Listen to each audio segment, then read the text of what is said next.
প্রত্যেকেই আপনারা বিভিন্ন রোগের জন্য ওষুধ অবশ্যই খেয়েছেন। বিভিন্ন ওষুধের প্যাকেটে এই চিহ্নগুলি ব্যবহার করা হয়। আপনারা কি জানেন এই চিহ্নগুলির মাধ্যমে আপনাদেরকে কি বোঝানো হচ্ছে?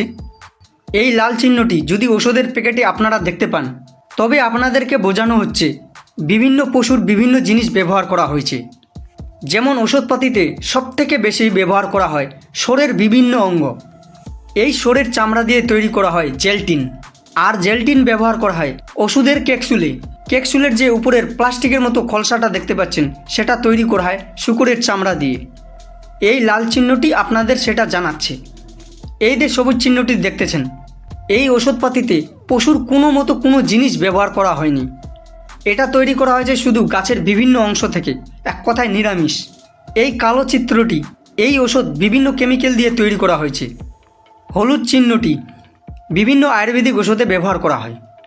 যারা জানে না তাদেরকে ভিডিওটা অবশ্যই শেয়ার করে দেবেন।